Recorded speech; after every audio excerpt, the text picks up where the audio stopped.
6. ¿Qué significa apoyo en la Torá en el trabajo? Según el manuscrito, lo escuché en 1943. Cuando uno estudia Torá y desea que todos sus actos sean con el fin de otorgar, siempre debe tratar de apoyarse en la Torá. El apoyo es considerado como el sustento, que es amor, temor, júbilo, frescura, etc. Y uno debe extraer todo esto de la Torá. En otras palabras, debe proporcionar a uno dicho resultado. Sin embargo, cuando uno estudia Torá y no obtiene estos resultados, no se considera Torá. La razón de eso es que la Torá significa la luz vestida en la Torá, como dijeron nuestros sabios. He creado la inclinación al mal, he creado la Torá como condimento. Esto se refiere a la luz que está en la Torá, pues la luz en ella corrige dicha inclinación. También debemos saber que la Torá se divide en dos aspectos. 1. El aspecto de Torá. 2. El aspecto de Mitzvah. De hecho, es imposible comprender estos dos aspectos antes de que se nos conceda caminar por la senda de Dios conforme a el secreto del Señor es para aquellos que le temen. Esto se debe a que cuando uno se encuentra en estado de preparación para entrar al palacio del Señor, es imposible comprender la senda de la verdad. No obstante, es posible dar un ejemplo, ya que incluso una persona que se encuentra en el periodo de preparación puede entender en cierta medida, como dicen nuestros sabios, Talmud, Sutá 21, Rabí Yosef dijo: una mitzvah protege y salva cuando es practicada. La Torá protege y salva cuando es practicada, pero también cuando no es practicada. El hecho es que cuando es practicada se refiere al momento en que uno tiene cierta luz. Esta luz que obtuvo solo puede usarse cuando se encuentra en uno, pues en ese momento uno se regocija por la luz que le ilumina. Esto se denomina aspecto de Mitzvah, es decir, que aún no ha alcanzado el aspecto de Torá, sino que extrae vitalidad de Kedushá, santidad, solamente de la luz. No ocurre lo mismo con la Torá. Cuando uno alcanza algún medio para su trabajo, puede usar ese medio que ha logrado incluso cuando no la está practicando, es decir, aun cuando no tenga la luz. Esto se debe a que solo la luminiscencia se ha ido de su lado, pero puede utilizar ese medio que ha alcanzado en el trabajo aun cuando la luminiscencia lo haya abandonado. Sin embargo, uno debe tener claro que el aspecto de Mitzvah, cuando es practicada, es mayor que la Torá cuando no está siendo practicada. Cuando es practicada, quiere decir que en ese momento uno está recibiendo la luz. A esto se refiere con practicada, cuando uno recibe la luz en ella. Por lo tanto, cuando uno ya tiene la luz, una mitzvah es más importante que la Torá cuando uno no tiene luz. Esto es cuando no hay la vitalidad de la Torá. Por un lado, la Torá es importante porque uno puede usar el medio que ha alcanzado a través de esta. Esto es por el hecho de que ella carece de vitalidad, llamada luz, mientras que en la mitzvah uno recibe la vitalidad que llamamos luz, y en este sentido la mitzvah es más importante. Así, cuando uno carece de vitalidad es considerado malvado, por la razón que en ese momento uno es incapaz de decir que el Creador dirige el mundo como bueno y benefactor. Esto implica que él recibe el nombre de malvado, pues condena a su Creador, pues ahora siente que carece de vitalidad y que no tiene nada por lo que regocijarse y poder decir que da gracias al Creador por haberle otorgado placer y deleite. Uno no puede decir que cree que el Creador dirige su providencia hacia los demás de manera benévola, puesto que entendemos que la senda de la Torá es una sensación en los órganos, Si uno mismo no siente placer y deleite, ¿de qué le sirve que otros experimenten vicio y placer? Si uno realmente creyera que la providencia se revela como benevolente hacia el prójimo, esta creencia debería proporcionar placer y deleite por entender que el Creador dirige al mundo con providencia de placer y deleite. Si no nos causa vitalidad y alegría, ¿cuál es el beneficio de decir que Él vela por su prójimo con benevolencia? Lo más importante es lo que uno siente en su propio cuerpo, ya sea bueno o malo. Uno disfruta del placer de su amigo solo si disfruta del beneficio de su amigo.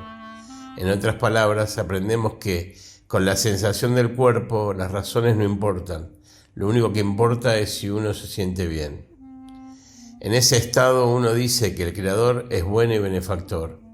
Si uno se siente mal, no puede decir que el Creador se comporta con él de manera benevolente. Así, precisamente si uno disfruta con la felicidad de su amigo, si esto exalta su espíritu y siente alegría por el bienestar de su amigo, entonces puede decir que el Creador es un buen dirigente. Si uno carece de alegría, se siente mal. Entonces, ¿cómo puede decir que el Creador es benevolente?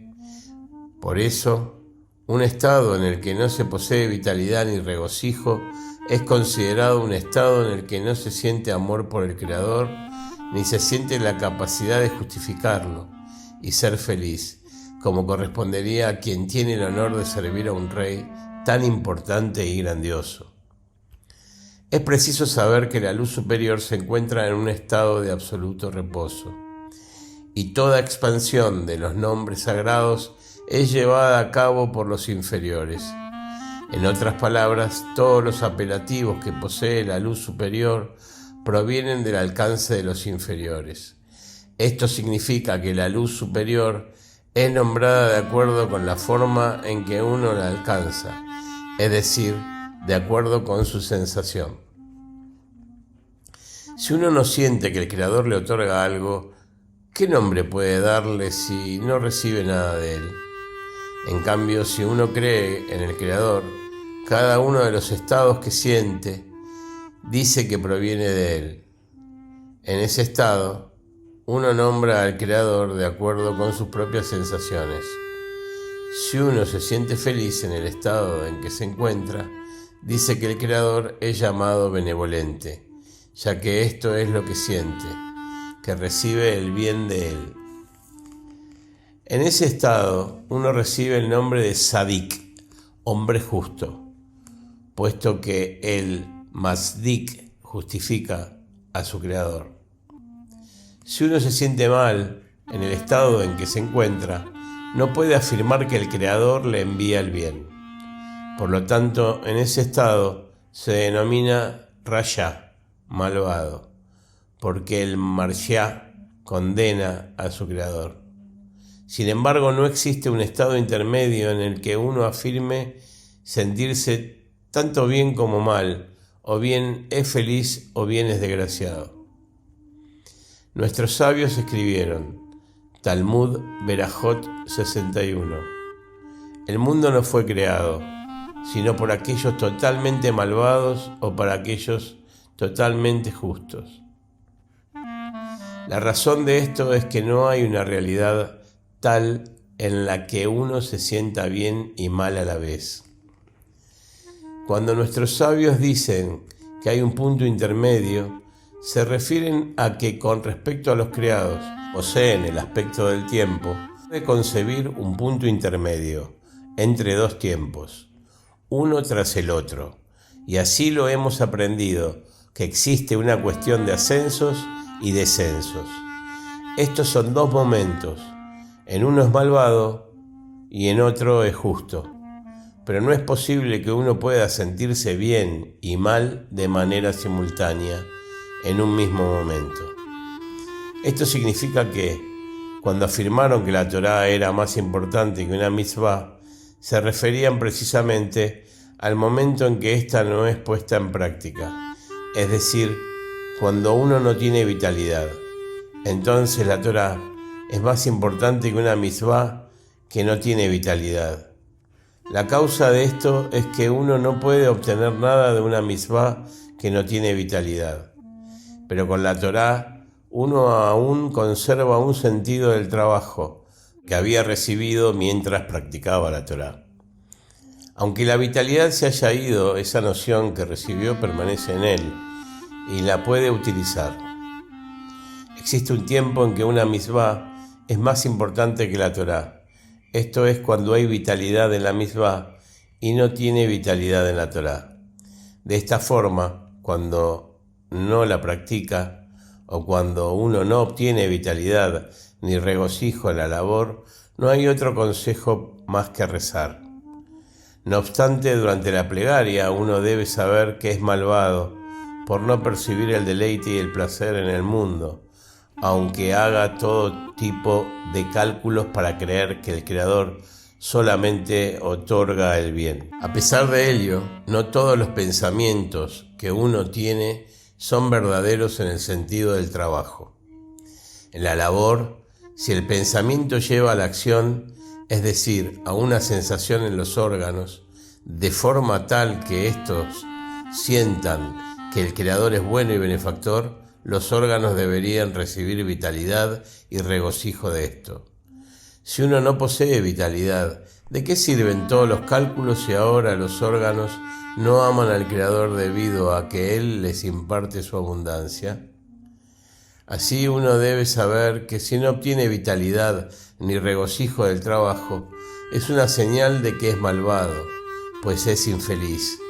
Todos los cálculos que realice serán falsos si no conduce a una acción, es decir, a la sensación en los órganos de que uno siente amor por el Creador porque Él otorga deleite y placer a los creados.